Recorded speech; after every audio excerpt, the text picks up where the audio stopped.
Honourable member for Crowfoot. Battle River, yes. Battle River Crowfoot. Thank you very much, Madam Speaker. And Crowfoot was the old name. It's now Battle River Crowfoot, including the Battle River Valley beautiful area, great provincial parks.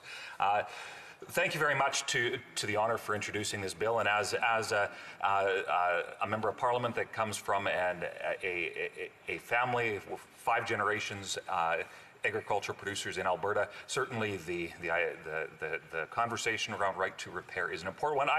I would ask, though, for him to comment some of the concerns that I've heard from dealers and equipment manufacturers and some producers that buy service contracts with local dealers and whatnot. The concerns that this would decentivize some of the development and whatnot that's taking place within agriculture and agricultural technologies. Thank you. Cambridge.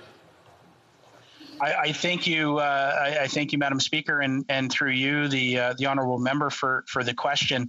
I've heard this argument in the research that I've conducted for this bill.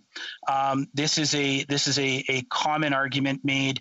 I would argue that the innovation of automotive has clearly not slowed down as a result of the voluntary changes to the repair of vehicles. And I would just simply say, imagine if we were to say to Canadians, you can only take your vehicles back to the dealerships. That is the only option for you to repair.